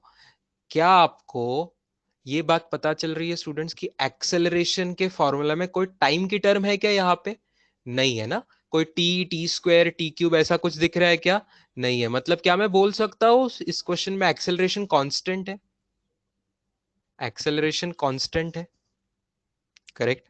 एक्सेलरेशन कांस्टेंट, ठीक है। थोड़ा सा आई कैप है, थोड़ा सा जे कैप है, मिलजुल के है, लेकिन कांस्टेंट है, टाइम पे डिपेंड नहीं कर रहा है। कांस्टेंट का मतलब क्या है? It is independent of time. जैसे जैसे समय बदलता जाएगा वैसे वैसे एक्सेलरेशन बदलेगा नहीं, मतलब कांस्टेंट रहेगा। अच्छा, अगर एक्सेलरेशन कांस्टेंट होता है तो क्या आपको स्कूल टाइम से कुछ कुछ फॉर्मूले याद आ रहे? v is equal to u plus a t, s is equal to u t plus half a t square, ऐसा कुछ याद आ रहा है? आज के लेक्चर का हेडिंग भी वो है ना, इक्वेशंस ऑफ मोशन इन्हें कहते हैं। और v square is equal to u square plus twice, ऐसी चीजें याद आ रही होगी, है ना। तो अब यहाँ पे उसमें क्या पहले इक्वेशन से संबंध है, just only thing is you have to do it all in the vector form. तो v वेलोसिटी वेक्टर क्वांटिटी होती है v बार, u वेलोसिटी भी इनिशियल वेलोसिटी होती है, तो वो वेक्टर फॉर्मेट में, प्लस a एक्सेलरेशन भी वेक्टर क्वांटिटी होती है, बट टाइम स्केलर होता है, तो टाइम स्केलर से मल्टीप्लाई होगा। v bar is equal to u bar plus a bar t, okay. ये सब इक्वेशन थे, ये जो तीनों हमने स्कूल में पढ़े थे वो स्केलर फॉर्म में ही पढ़े थे, बट असली में वेक्टर फॉर्म में वो इक्वेशन ट्रांसफर चेंज हो जाएंगे थोड़े से, है ना, वेक्टर नोटेशन आएगा। उसमें का पहला ही मैं अभी लिख रहा हूँ जिसका इस क्वेश्चन में काम है, बाकी कुछ मिनटों बाद पढ़ेंगे। So v bar is equal to u bar plus a bar into t, लगा दो। यू बार की वैल्यू क्या है? यू बार की वैल्यू सवाल में गिवन है, यू बार की वैल्यू सवाल में गिवन है, therefore v bar is equal to u bar की वैल्यू है 2i cap plus 3j cap, okay, plus a bar की वैल्यू भी गिवन है, a बार की वैल्यू है 0.3i cap plus 0.2j cap, multiplied by bracket के बाहर time की वैल्यू, टाइम की वैल्यू कितनी गिवन है? टाइम की वैल्यू गिवन है 10, टाइम की वैल्यू गिवन है 10 सेकेंड। कर सकते हैं calculation, 2i cap plus 3j cap, वो 10 से जो मल्टीप्लाइड है पॉइंट पॉइंट क्या हो जाएगा फिर? 3i cap plus 2j cap, ऐसा हो जाएगा। अब आई वाली टर्म ऐड करेंगे तो क्या? 5i कैप, जे वाली टर्म ऐड करेंगे तो 5j कैप। ये आ रही है वेलोसिटी, ये आ रही है वेलोसिटी। हमें क्या पूछा है? Magnitude, magnitude of velocity. अब ये हो गया एकदम वेक्टर का क्वेश्चन। कोई वेक्टर का मैग्नीट्यूड कैसे निकाला जाता है? Under root of 5 square plus 5 square, तो 5 रूट टू, ठीक है, 5 रूट टू आंसर आएगा। कोई मीटर सेकेंड ऐसा कुछ दिया नहीं था, ठीक है, तो यूनिट्स में।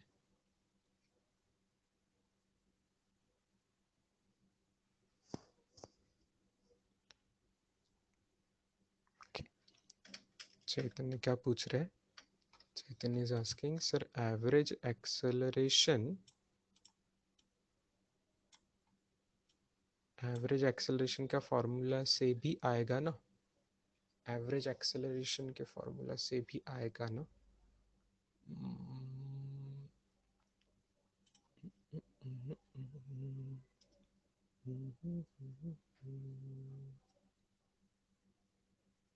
एवरेज एक्सेलरेशन का फॉर्मूला क्या होता है? Final velocity, change in velocity upon time. तो यहाँ पे एक्सेलरेशन कांस्टेंट है इसलिए आएगा, दैट्स करेक्ट, यस, बिकॉज यह एक्सेलरेशन कांस्टेंट है उससे भी आप कर सकते हैं, that's right. Actually average acceleration का फॉर्मूला क्या है? तो जो बोल रहा है यही तो है वो फॉर्मूला, जो मैंने लिखा है अभी वही फॉर्मूला है बेटा, कोई अलग फॉर्मूला नहीं है। ये जो जिसको मैं बॉक्स कर रहा हूँ अभी, ध्यान से देखना, वही तो है। तू तू क्या बोल रहा है उसके बदले कि सर मैं फॉर्मूला यूज करूं, average acceleration is equal to, average acceleration is equal to change in velocity, average final velocity minus initial velocity upon time. भाई यही तो है, इसी से ये बना था, याद आ रहा है 9th स्टैंडर्ड में? एक्सेलरेशन को v minus u upon t लिखकर ही v is equal to u plus a t बना था, ठीक है। तो सेम ही बात है, it's one and the same, तो आएगा ही।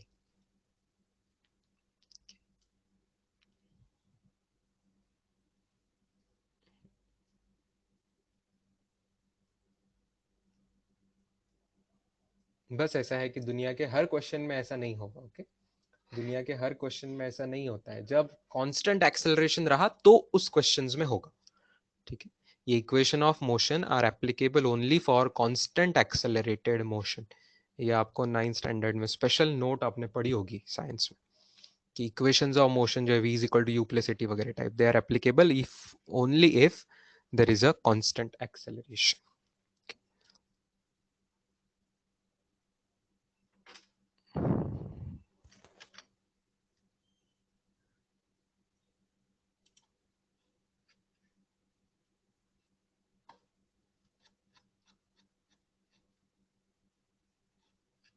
How we came to know it is constant? Because उसमें टाइम नहीं है कुछ ना, उसमें टाइम डिपेंडेंस होता तो वो अलग अलग टाइम पे अलग अलग आंसर आता। कांस्टेंट मतलब क्या कि किसी भी टाइम पे सेम आंसर आना चाहिए, तो इसलिए मैंने ब्रैकेट में लिखा है बेटा, देख कांस्टेंट है, क्यों है? क्योंकि वो इंडिपेंडेंट ऑफ टाइम है। यू सी दैट, जहां मैंने एरो करके लिखा है एक्सेलरेशन कैसे कांस्टेंट आया, बिकॉज वो इंडिपेंडेंट ऑफ टाइम है, उसके फॉर्मूला कहीं टी नहीं है।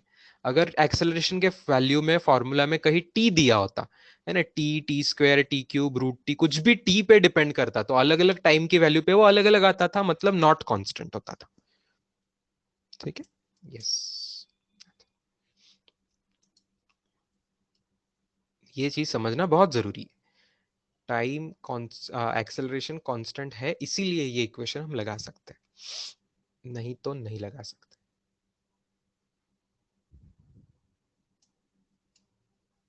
नहीं तो फिर इंटीग्रेशन से करना पड़ता था। ठीक है, नहीं तो फिर क्वेश्चन इंटीग्रेशन से करना पड़ता था।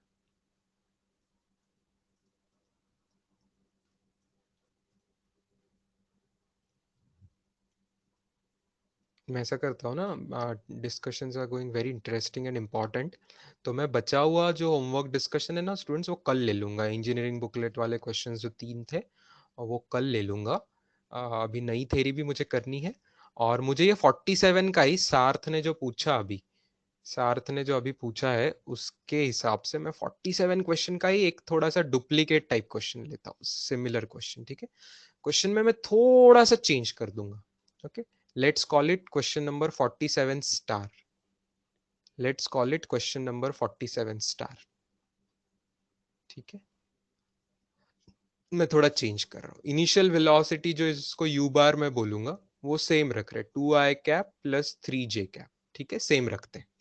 ठीक है, अब एक्सेलरेशन में थोड़ा अलग दे रहा हूं, ध्यान से देखना, थोड़ा सा अलग।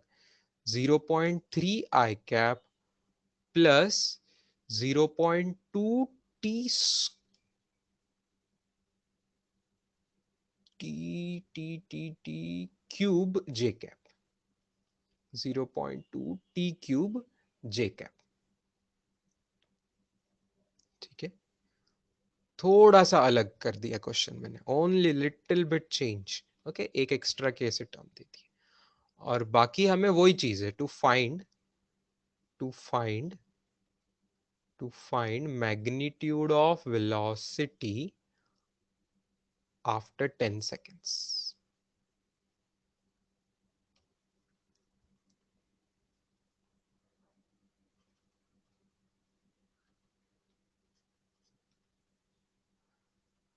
अब सार्थ बेटा आपको समझ आ रहा है यहां से कि ये फॉर्मूला में एक्सेलरेशन इज नॉट कांस्टेंट ऐसा लिख सकता हूँ, क्योंकि टाइम की टर्म आ गई तो एक्सेलरेशन इज नॉट कांस्टेंट। तो अब अगर किसी ने v bar is equal to u bar plus a bar t use किया तो उसको गलत आंसर मिलेगा, क्योंकि वो फॉर्मूला एप्लीकेबल ही नहीं होगा यहाँ पे। ठीक है, वो फॉर्मूला एप्लीकेबल ही नहीं होगा। ठीक है, वो फॉर्मूला एप्लीकेबल ही नहीं होगा, ये लगाना अलाउड ही नहीं है। तो अब क्या करेंगे? अब तो हमारे पास एक ही चारा है कि भाई एक्सेलरेशन को क्या लिखते हैं हमेशा। एक्सेलरेशन, दुनिया की एक चीज तो कभी नहीं बदलने वाली, कि एक्सेलरेशन का मीनिंग ये होता है rate of change of velocity ना, डीवी बार बाय डीटी, ये कभी नहीं बदलेगा, है ना। इंस्टेंटेनियस एक्सेलरेशन हमेशा यही रहेगा। तो ये 0.3i cap plus 0.2 t cube j cap. Okay, तो अब मुझे इस पर से डीवी बार अलग साइड करना पड़ेगा, dt अलग साइड करना पड़ेगा, और इंटीग्रेशन करना पड़ेगा।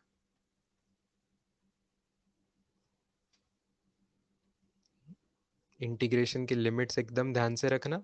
इंटीग्रेशन राइट साइड में टाइम 0 से लेके क्या करेंगे, टाइम कहां से कहां तक चाहिए हमें, 10 सेकेंड के बाद का चाहिए ना, तो शुरुआत तो 0 टाइम से होगी, तो 0 सेकेंड से 10। तो राइट साइड में इंटीग्रेशन की लिमिट क्या आएगी, 0 टू 10। और लेफ्ट साइड में क्या आएगी इंटीग्रेशन की लिमिट, लेफ्ट साइड में आएगी initial velocity that is u बार से लेके final velocity that is v बार। ये बात समझिए, राइट साइड में क्या है, इनिशियल वेलोसिटी। वेलोसिटी इनिशियल क्या है, इनिशियल वेलोसिटी 0 बोला है क्या यहाँ पे, नहीं, इनिशियल वेलोसिटी कोई वैल्यू है तो वो u बार आएगी और फाइनल की वैल्यू v बार आएगी। अब 1 dv का इंटीग्रेशन क्या होता है, v बार, तो ध्यान से करना, v bar ranging from u bar to v bar is equal to, right side में ध्यान से करेंगे बच्चा, क्या आप कर पा रहे हो ध्यान से, I want to check. 0.3 dt का इंटीग्रेशन क्या आएगा, 1 dt का इंटीग्रेशन क्या आएगा, t आता है, राइट, 0.30 आई कैप, और साइड में क्या आ जाएगा, टी क्यूब का integration t to the power 4/4 j cap. ये सब चीज रेंजिंग फ्रॉम कहां से कहा, टाइम की वैल्यू रखनी है 0 टू 10, टाइम की वैल्यू क्या रखनी है, 0 से लेके तो 10 तक। Therefore final minus initial is equal to, final minus initial is equal to क्या आएगा, 0.3 into 10, 0.3 into 10 i cap plus 0.2 into 10 की पावर 4 अपॉन 4 जे कैप।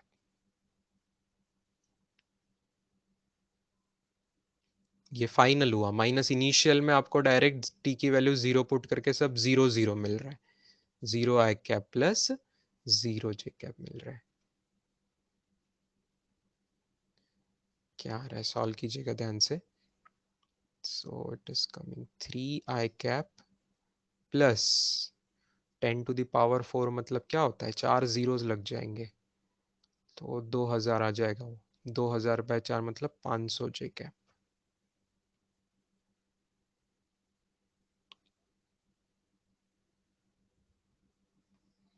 बेटा 0.3 के साथ t इसलिए आया क्योंकि इंटीग्रेशन हुआ ना, इंटीग्रेशन ऑफ dt क्या होता, इंटीग्रेशन ऑफ 1 dx क्या होता, x होता, तो इंटीग्रेशन ऑफ 1 dt क्या होता,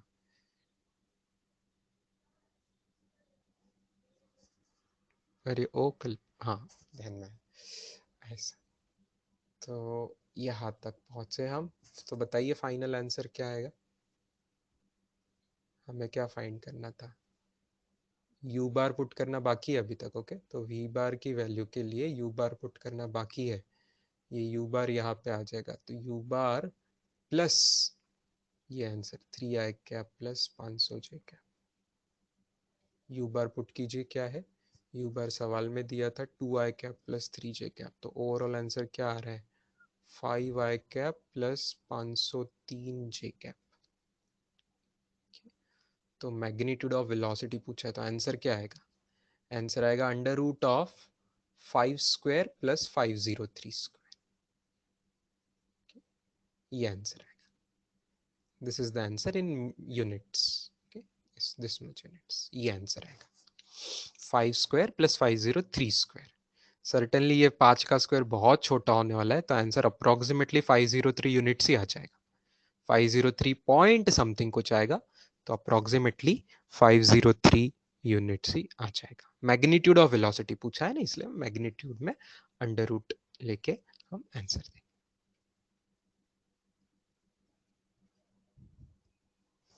आंसर इज अप्रोक्सीमेटली 503 यूनिट्स।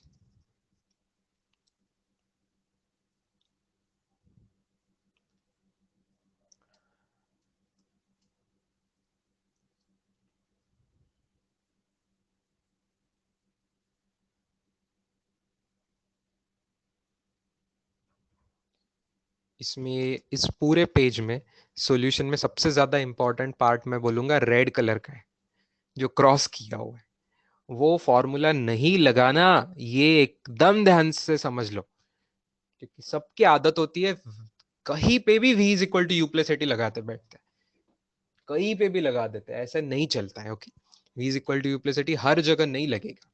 जहां एक्सेलरेशन नॉट कांस्टेंट है वहां पे वो फॉर्मूला नहीं लगेगा। आप करके देखना चाहिए तो घर पे, वो फॉर्मूला लगा के आपका कुछ अलग आंसर आएगा जो कि गलत आंसर कहलाएगा, उससे कुछ अलग ही आंसर आएगा जो कि गलत कहलाएगा।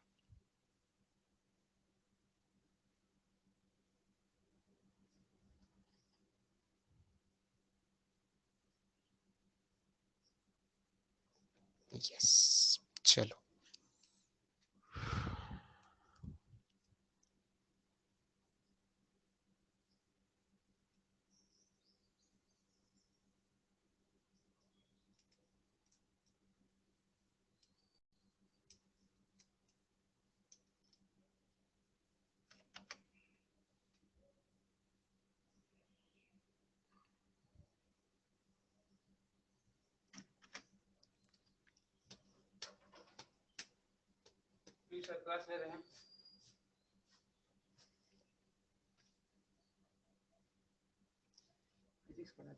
Done students, clear.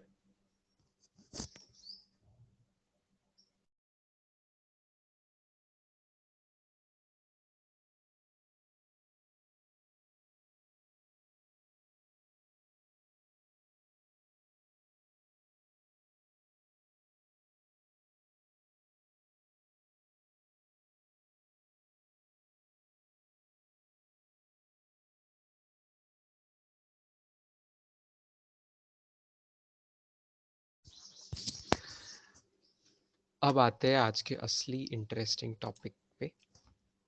एक छोटा सा टॉपिक है यूनिफॉर्म मोशन। पहले समझ लीजिए, एक पूरा पेज भर के मैं कुछ कुछ लिखूंगा।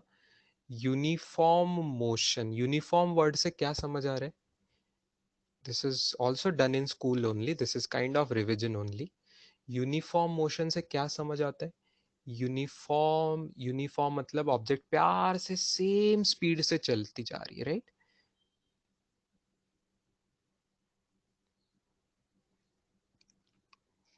Yes, to be precise, uniform का मतलब है कांस्टेंट वेलोसिटी। यूनिफॉर्म का मतलब है कांस्टेंट वेलोसिटी। अब वेलोसिटी बोला तो दो चीज आ गई स्टूडेंट्स, प्लीज समझिएगा। कांस्टेंट वेलोसिटी, वेलोसिटी कांस्टेंट बोला मतलब ही एक्सेलरेशन कितना होगा? मतलब ही एक्सेलरेशन होगा जीरो। ये बात समझ आ रही है? वेलोसिटी चेंज ही नहीं हो रही है तो एक्सेलरेशन जीरो होगा। एक्सेलरेशन के लिए वेलोसिटी चेंज होनी चाहिए।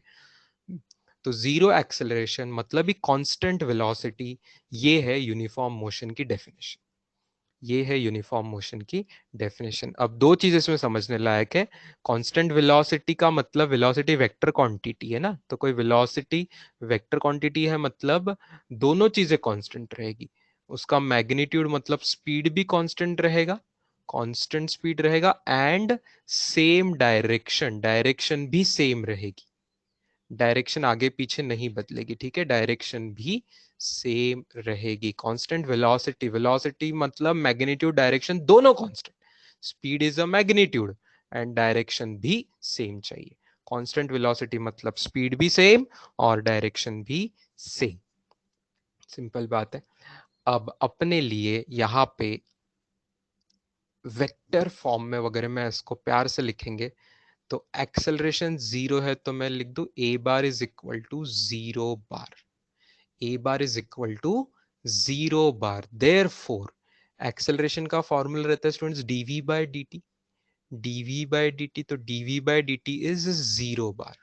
देयरफॉर समझ लेना पहले, हाँ मैं टाइम दूंगा लिखने को। So d v bar is equal to, d v bar is equal to zero bar into d t. Zero bar into d t. और अब मैं करूंगा इंटीग्रेशन। ठीक है ना, सब लोग जानते हैं इंटीग्रेशन करना पड़ता है ऐसे टाइम पे हमको। यानी इंटीग्रेशन कर सकते हैं डीवी और डीटी से, मुझे वी निकालना है तो भैया इंटीग्रेशन किया तो इनिशियल टाइम को मैं कुछ जीरो ले देता हूँ और फाइनल टाइम कुछ टी ले लेता हूँ। इनिशियल वेलोसिटी कुछ यू बार ले लूंगा, फाइनल वेलोसिटी कुछ वी बार ले लेंगे। तो लेफ्ट साइड में क्या होगा? Integration of one d v is v bar. तो v bar will be ranging from, v bar will be ranging from, v bar will be ranging from u bar to v bar। u bar to v bar. और right side में what is zero का integration? What is zero का integration? Zero का integration कुछ नहीं आता है। Zero का इंटीग्रेशन कुछ नहीं आएगा। कांस्टेंट बोल सकते हैं, ज्यादा से ज्यादा इनडेफिनेट इंटीग्रेशन तो हम क्या बोलते हैं? कांस्टेंट बोलते थे। जीरो का इंटीग्रेशन क्या होता था? कांस्टेंट आ सकता था, हम लिख सकते हैं, है ना। बट कांस्टेंट की भी value from initial to final आप पुट करेंगे तो क्या हो जाएगा, अगली स्टेप पे समझिए। ठीक है, लेफ्ट हैंड साइड बन जाएगी v bar minus u bar, final minus initial. और राइट साइड में तो टाइम है ही नहीं, कांस्टेंट ही है। तो आप टाइम की वैल्यू कुछ भी पुट करो तो वो कांस्टेंट माइनस कांस्टेंट ही होना है। तो कांस्टेंट फाइनल में भी कांस्टेंट और इनिशियल में भी कांस्टेंट। सी माइनस सी मतलब जीरो। ओके, सी माइनस सी मतलब जीरो ही हो रहा है। ओके, जीरो ही हो रहा है। टू बी प्रिसाइज यहाँ पे मैंने बार नोटेशन यूज करना चाहिए। जीरो बार, जीरो बार मैंने कॉमन ले सकता हूँ तो फाइनल आंसर एक्चुअली बार में आएगा। ओके, तो therefore do you realise v bar is equal to u bar? v bar is equal to u bar बन रहा है। v bar is equal to u bar बन रहा है। v bar is equal to u bar मतलब यही जो हमने एक्सपेक्ट किया था कि भी अगर एक्सेलरेशन जीरो है, एक्सेलरेशन जीरो है तो वेलोसिटी क्या है? कांस्टेंट है। वेलोसिटी क्या है? कांस्टेंट है। ओके, सेम आई, तो फाइनल और इनिशियल सेम आई मतलब इट इज कांस्टेंट, बदल ही नहीं रही है। कितने भी टाइम बाद देखो तो फाइनल वेलोसिटी या इनिशियल वेलोसिटी से सेम एज इनिशियल आ रही है। Final is same as initial मतलब कांस्टेंट वेलोसिटी है। ठीक है, तो इंटीग्रेशन से भी मिल रहा है भैया। ठीक है, आपको समझ ये तो नॉर्मल बात थी, कॉमन सेंस की बात थी कि जीरो एक्सेलरेशन मतलब वेलोसिटी कांस्टेंट है। जस्ट फॉर अंडरस्टैंडिंग आपको मैंने इंटीग्रेशन से कर दिया कि सर मैंने बोला था ना आपको कि इंटीग्रेशन दुनिया में कभी भी आप लगा सकते, कि a is equal to dv by d t, ये तो ऑलवेज होता है ना। This is always true. a का फॉर्मूला कभी भी डीवी बाई डी टी लगा सकते, दुनिया में बाकी कोई इक्वेशन लगे ना लगे, but a is equal to dv by d t तो ये तो है ही, लगेगा ही कभी भी। तो आप सोचते होंगे कि इसमें इंटीग्रेशन से भी आएगा क्या, तो मैंने बता दिया कि इसमें भी इंटीग्रेशन लगा के भी आपको सही चीज मिलेगी, जो कि मिल रही है कि final velocity is same as initial velocity. इसमें एग्जाम में ज्यादा से ज्यादा आपको और क्या पूछेंगे पता है क्या? एग्जाम में हो सकता है आपको छोटा सा इसके ग्राफ पूछ लेंगे। ओके, तो बट ग्राफ का तो मैं एक दो दिन बाद वैसे डिटेल अपना शुरू होगा, 2 या 3 दिन में एक्चुअली 3 दिन में अपना ग्राफ का टॉपिक शुरू होगा। वेरी डिटेल में बहुत सारे ग्राफ्स हमें देखने हैं, but still as a little bit start मैं आपको यहाँ पे अगर ऐसा पूछूं कि टाइम वर्सेस एक्सेलरेशन का ग्राफ क्या आएगा, ठीक है, for 1D motion, for 1D uniform motion की बात करें तो 1D बात कर रहे हैं तो एक ही डायमेंशन में कोई डायरेक्शन चेंज नहीं होती है, तो फिर मुझे बार नोटेशन देने की जरूरत नहीं है। तो सिर्फ मैं एक्सेलरेशन और टाइम ऐसा लिखता हूँ और वेलोसिटी टाइम ऐसा लिखता हूँ। तो कैन यू, रेड कलर से मैं ग्राफ निकालूंगा, तो can you understand first graph क्या आएगा? फर्स्ट ग्राफ कहाँ आएगा? कोई टाइप करके बताएगा फर्स्ट का graph, acceleration versus time graph. ये ग्राफ रेड कलर से मैं कहाँ लिखूंगा? नहीं नहीं नहीं, on x axis. Perfect answer दिया है अर्पित ने एंड सुष्मिता ने। यस, ऑन एक्सिस है ना बच्चों। पैरेलल टू एक्स एक्सिस क्या बोलने की जरूरत है, ऑन एक्स एक्सिस ही आएगा ना। एक्स एक्सिस पे खुद ही आएगा क्योंकि ए की वैल्यू जीरो है। ए की वैल्यू जीरो है तो खुद एक्स एक्सिस ही ग्राफ आ जाएगा। ठीक है, अगला ग्राफ जो आएगा वो ऐसे आएगा, पैरेलल टू एक्स एक्सिस, क्योंकि इट इज कांस्टेंट। तो constant value parallel to x axis कहीं पे भी हो सकती है ना, ऊपर भी हो सकती है नीचे भी हो सकती है, कोई भी एक वैल्यू हमने दिखा दी। ठीक है, कांस्टेंट का ग्राफ पैरेलल आता है क्योंकि वैल्यू बदल नहीं रही है, अलग अलग टाइम पे वैल्यू सेम है। तो वही वैल्यू v है और वही वैल्यू u है। ये वैल्यू u है और वही v भी है। v और u सेम ही है, जो इनिशियल स्पीड है वही हर मोमेंट की स्पीड है। It is not changing, it is same. लिख लीजिए आप।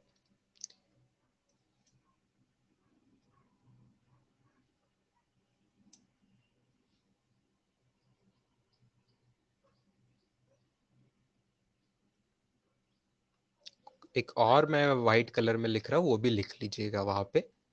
डिस्टेंस के टर्म में भी आपको ऐसा बोलेंगे, particle covers equal distances, particle covers equal distances in equal time intervals, in equal time intervals। Same time interval लेंगे तो सेम डिस्टेंसेस कवर होंगे, दैट इज यूनिफॉर्म मोशन।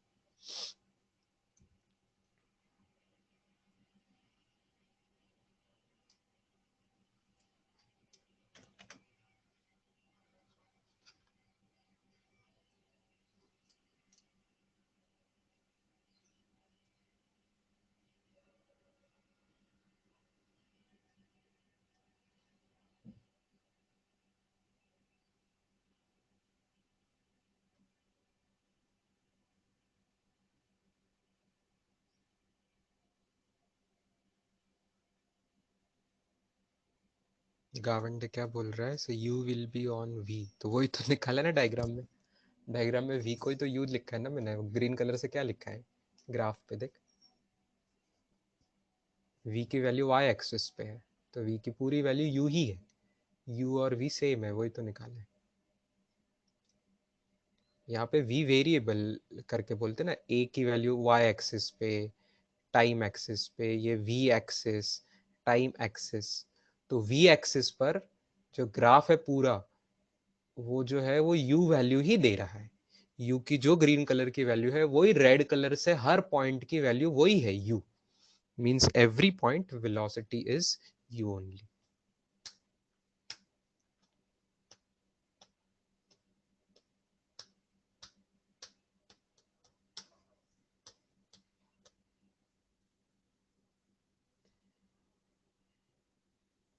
भाई जो मैंने स्क्रीन पे लिखा है वो पूरा लिखना है आपको, कुछ बोला क्या मत लिखो करके।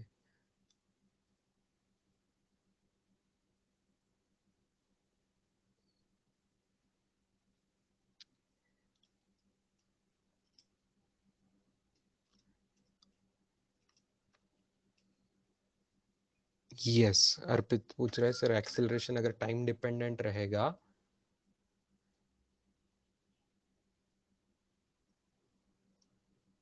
तो क्या होगा, तो ऐसा नहीं होगा, तो उसको यूनिफॉर्म मोशन नहीं बोलेंगे, है ना।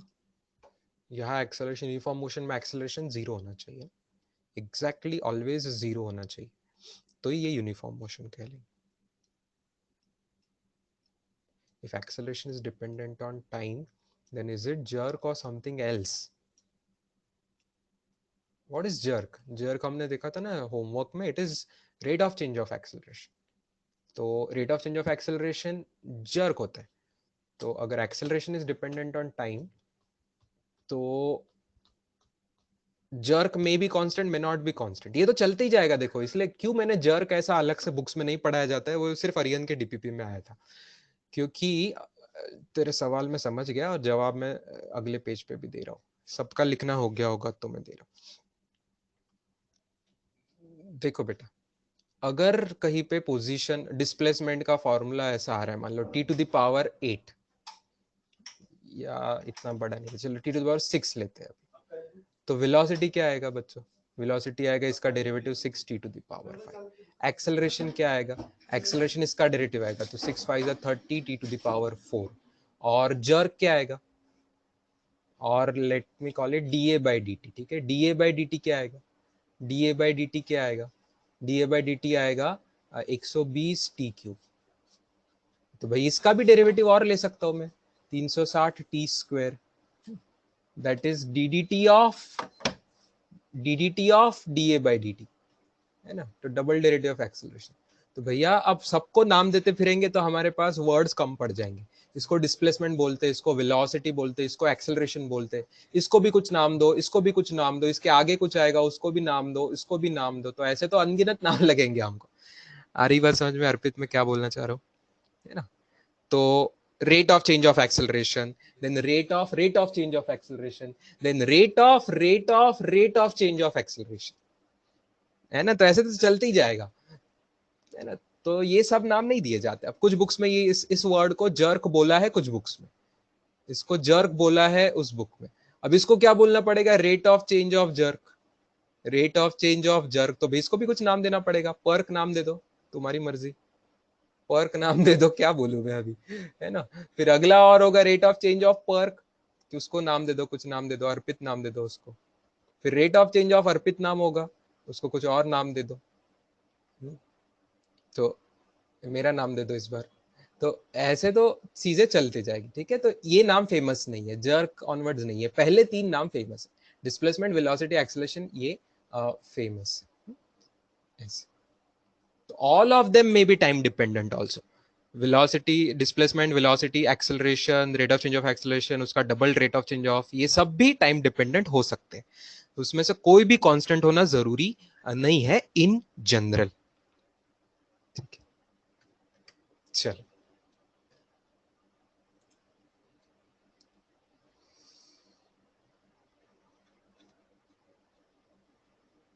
अब आपने मेरे लिए कुछ ही मिनट छोड़े हैं इस सवाल की वजह से। We are left with very few minutes. पहले समझ लीजिए, फिर लिखने को आपको टाइम मिलेगा। हेडिंग का नाम है, स्टूडेंट्स समझ लीजिए ध्यान से, 5 मिनट पूरा समझ लीजिए, यूनिफॉर्मली एक्सेलरेटेड मोशन। ध्यान से देखिएगा, uniformly accelerated motion, uniformly accelerated motion, इसका मतलब क्या है? ए बार इज कांस्टेंट, समझ रहे हैं नाम से, एक्सेलरेशन कांस्टेंट है बच्चों। देयरफॉर ध्यान से देखिएगा, d v by d is constant, dv by d t is equal to a bar जो है वो कांस्टेंट है। तो फिर मैं इंटीग्रेशन कैसे करूंगा? एकदम केयरफुली देखिए, 5 मिनट कुछ लिखिए मत। ए बार की वैल्यू और वहां पे दूसरे side D T transfer, and अब चलेगा इंटीग्रेशन। राइट साइड में इंटीग्रेशन कौन सा वेरिएबल है? टाइम है, तो टाइम 0 टू टी जाएगा। और लेफ्ट साइड में वेलोसिटी है, तो वेलोसिटी यू बार से लेके वी बार तक जाएगी। लेफ्ट साइड में इंटीग्रेशन का आंसर क्या आएगा? वी बार आएगा। और राइट साइड में ध्यान से देखिएगा, ए बार कांस्टेंट है, ए बार कांस्टेंट है, तो कांस्टेंट बाहर निकल जाएगा, सिर्फ 1 dt का इंटीग्रेशन क्या आएगा? टी आएगा। और ये लिमिट्स क्या पुट करनी है? 0 टू टी, और यहां पे पुट करना है यू बार से वी बार। तो आंसर क्या आएगा अगली स्टेप में? अगली स्टेप में बनेगा v bar minus u bar is equal to a bar into bracket के अंदर क्या बनेगा? T minus 0, t minus 0। इसीलिए क्या बन रहा है? V bar minus u bar is equal to a bar into t. मतलब ही क्या बन रहा है? मतलब ही बन रहा है v bar is equal to u bar plus a bar into t. ये बन रहा है। ये थोड़ी देर पहले भी हमने यूज किया था, अभी हमने उसको इंटीग्रेशन से प्रूफ किया। लिखना नहीं अभी भी, कुछ और सेकंड ध्यान दीजिए बोर्ड पे। अगली स्टेप पे मैं जाने वाला हूं। अब वी बार का जो फॉर्मूला आया उसको हम क्या लिख सकते हैं students? V bar is always derivative of what? Displacement. तो ds बाई डी टी होता है, तो ds बाई डी टी का फॉर्मूला यहाँ पे बन गया u bar plus a bar t. ध्यान से देखिए, u bar plus a bar t. अब इसमें वापस इंटीग्रेशन नहीं क्या कर सकते हम? ds बार एक साइड छोड़ दिया, u bar plus a bar into d T दूसरे साइड रख दिया। अब मैं इंटीग्रेशन करूंगा तो वापस टाइम तो 0 टू टी जाता है, बट ये डिस्प्लेसमेंट क्या होगी? डिस्प्लेसमेंट शुरू में कोई डिस्प्लेसमेंट नहीं होती है, पोजीशन कुछ होगी, बट डिस्प्लेसमेंट, इनिशियल डिस्प्लेसमेंट 0 होगी, फाइनल डिस्प्लेसमेंट एस बार होगी। Please understand this. सो यहाँ पे एस बार ये इंटीग्रेशन का आंसर है। राइट साइड में क्या आएगा? यू डी टी के साथ क्या आएगा? यू बार इंटू टी आएगा। और ए बार के साथ टी डी टी का इंटीग्रेशन क्या होता है? टी स्क्वायर बाय 2 होता है। ये सबको भी आपको लिमिट्स पुट करनी पड़ेगी। टाइम की लिमिट है 0 से लेके टी, और लेफ्ट साइड में लिमिट है 0 से लेके s bar, to be precise 0 bar से लेके एस बार, 0 बार से लेके एस बार, क्योंकि वो वेक्टर क्वांटिटी है। तो आंसर क्या आएगा? देखिएगा, s bar minus 0 bar, s bar minus 0 bar, is equal to u bar t plus a bar t square by two minus u bar zero plus a bar zero square by two ना, final में सब कुछ zero zero आ रहा है। Okay, तो ये पूरी चीज जीरो बन गई। ध्यान से देखना, ये पूरी चीज जीरो बन गई। तो आंसर क्या आ रहा है, you bar t plus half A bar t square. Minus zero है तो उसको कोई मतलब नहीं बनता है, इसलिए एस बार का फॉर्मूला आया, एस बार का फॉर्मूला आया you bar t plus half A bar t square, you bar t plus half A bar t square. तो आपको याद आ रहा होगा, यही हमने देखा है पिछले स्टैंडर्ड में स्कूल में, बट अभी वो वेक्टर नोटेशन में इंटीग्रेशन का यूज करके हम उनको प्रूव कर सके। तीसरा हम कल कर पाएंगे, तीसरा इक्वेशन भी आ जाएगा, कल करेंगे उसको। इतना लिख लीजिए, इतना लिख लीजिए, यही है equations of motion. Okay, this is called as first equation of motion, and जो अगला वाला है that is second equation of motion. So we have started the topic of equation of motion. This is first equation of motion and this one is second equation. लिख लीजिए, second equation of motion.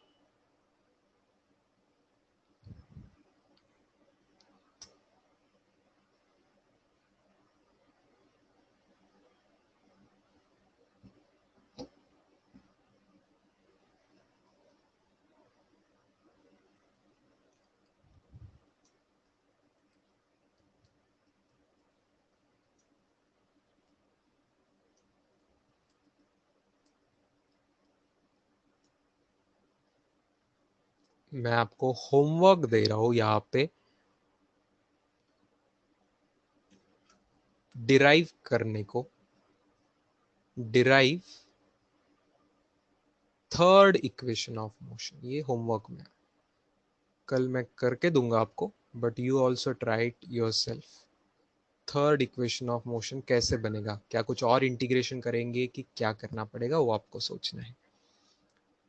Hint आपको मैं देके रखता हूं उसकी, hint is v bar dot v bar, ऐसा लिखूंगा मैं, that is the hint, that's it. बाकी आपको सोचना है कि आगे क्या करना है।